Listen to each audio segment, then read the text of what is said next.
훈훈한 소식부터 전해드립니다. 진혜원 검사가 무죄가 나왔습니다. 재판부는 페이스북은 개인의 일상을 기록하는 사적 공간이고 이슈가 되고 있는 사회 현상에 대해서 개인적인 생각을 게시해왔을 뿐 특정 후보 당락을 위해 글을 게시하거나 선거에 대한 구체적인 내용이 포함됐다고 보기 어렵다고 설명을 했습니다. 그리고 피해자가 줄리라거나 줄리가 내 친구라는 사실을 직접적으로 적시하지 않았으며 글에 게시한 영어 단어는 게시글에 앞서 건의를 지칭하는 것이 아닌 검찰 조직을 비판하는 신조어로 사용된 것이라고 판결했습니다. 그동안 진혜원 검사가 김건희 측으로부터 어처구니 없게 고소를 당해 심적으로 고생을 많이 한 것으로 보여지는데 정말 다행입니다. 이제 앞으로 평소대로 SNS에 소신 있는 비판글을 많이 올리셔도 될 듯합니다.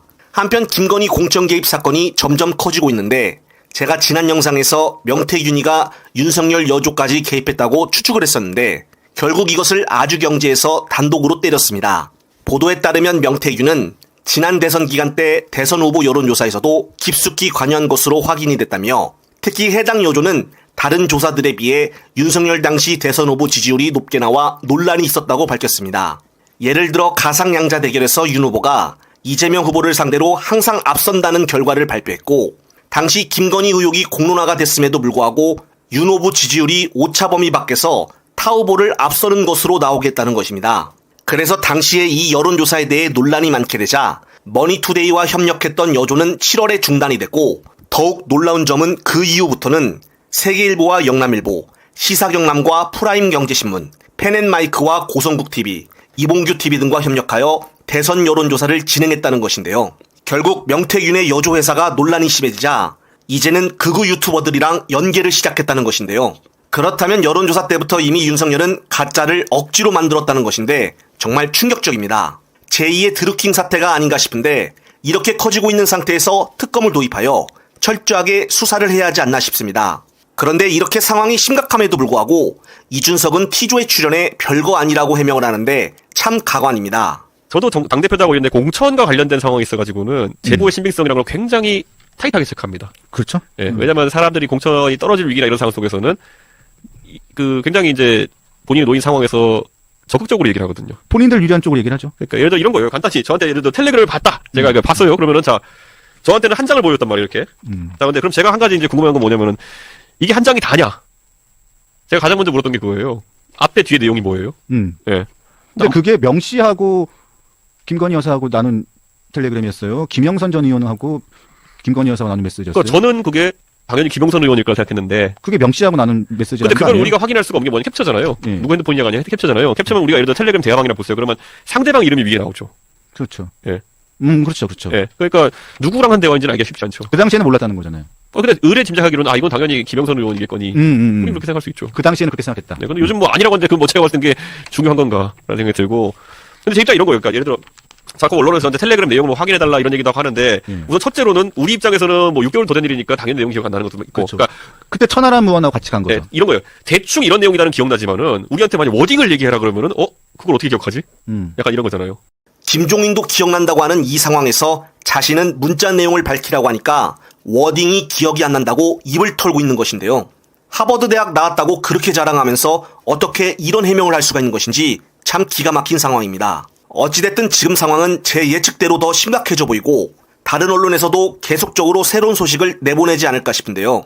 한편 오늘 민주당 최고위원들은 재보궐선거로 인해 전부 전남 영광에 총출동을 했습니다. 그중 최고위원회에서 한준호 의원이 발언 도중 2번의 박수를 받았는데 뭐 때문에 2번씩 받았는지 관련된 영상 보시고 마무리하겠습니다.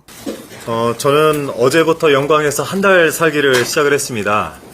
오늘 아침에는 후보와 함께 고맙습니다.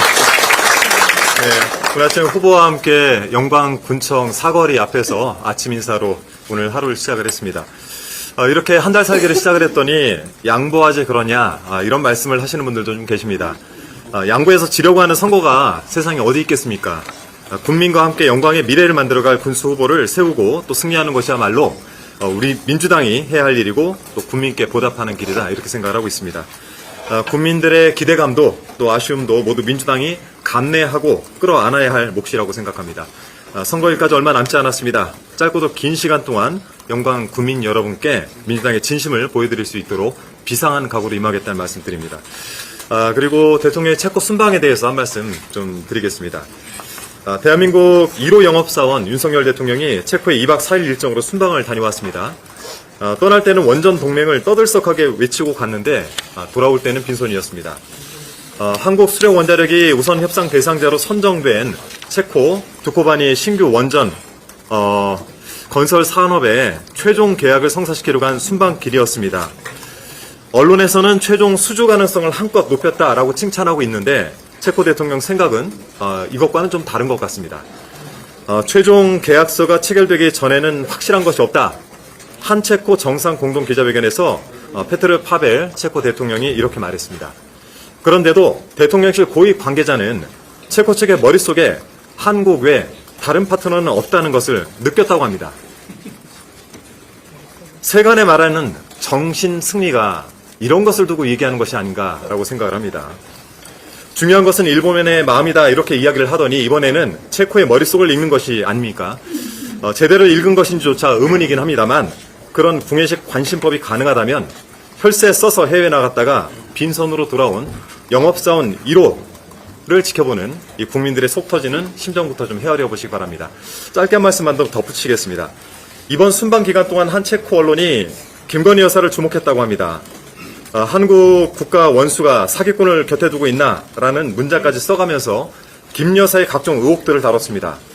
미국에 갔을 때는 빨래 건조대 소리를 듣더니 이번엔 사기꾼인 것입니까? 지금은 이 문장이 삭제되었다고는 하지만 망신도 이런 망신이 없습니다. 다 자업자득입니다. 그러니 제발 경거망동하지 마시기 바랍니다. 지난 검찰사 심의위원회에서 불기소를 권고한 이후부터 김건희 여사의 행보가 거침이 없습니다. 내일은 같은 사안을 두고 또 최재형 목사의 디올백 사건 관련 수심위가 개최될 예정입니다. 검찰 독재위원장으로서 주의 깊게 지켜보도록 하겠습니다. 그리고 영광에서 저희가 한 달 살이를 시작하면서 한 달 살이를 하긴 하되 저는 국회 본회의 출석은 반드시 하도록 하겠습니다.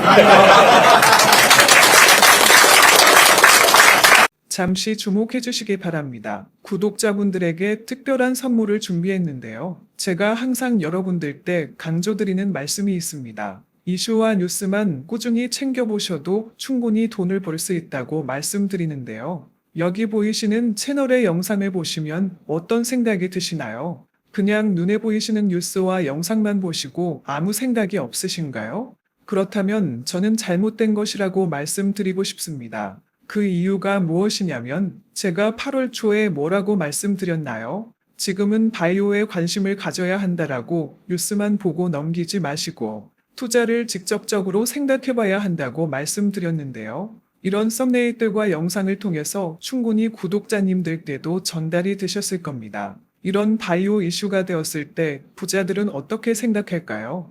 바이오 관련주는 무엇이 있는지, 어떤 종목이 가장 좋을지, 어디에 투자해야 돈이 몰릴 수 있는지 자연스럽게 생각한다고 말씀드렸습니다. 지난번에 구독자분들과 함께하는 주식으로 수익 내기를 진행했었는데요. 100% 무료로 진행을 했고 이 사진을 보시면 아시겠지만 구독이라는 문자 메시지를 남겨주신 모든 시청자분들께 이렇게 바이오 관련주 중에 가장 급등할 확률이 높은 딱 한 종목을 드렸습니다.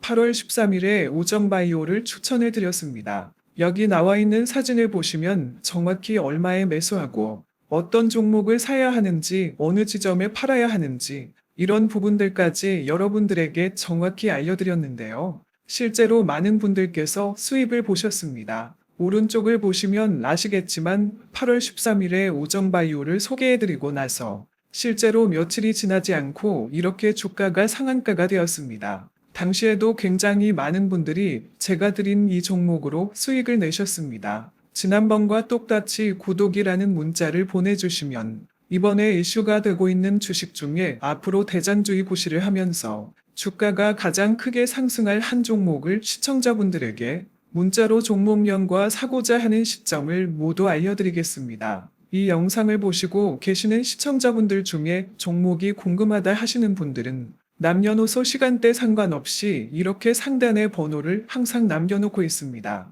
전화번호 010-8025-2352 똑같이 무료 급등 주식 문자를 보내드리겠습니다. 돈을 받는 것도 아니고 투자를 대신해 드리는 것도 아니고 부담 없이 구독 문자 보내주시면 되십니다. 수익이 나신다면 구독과 좋아요 한 번씩 부탁드립니다.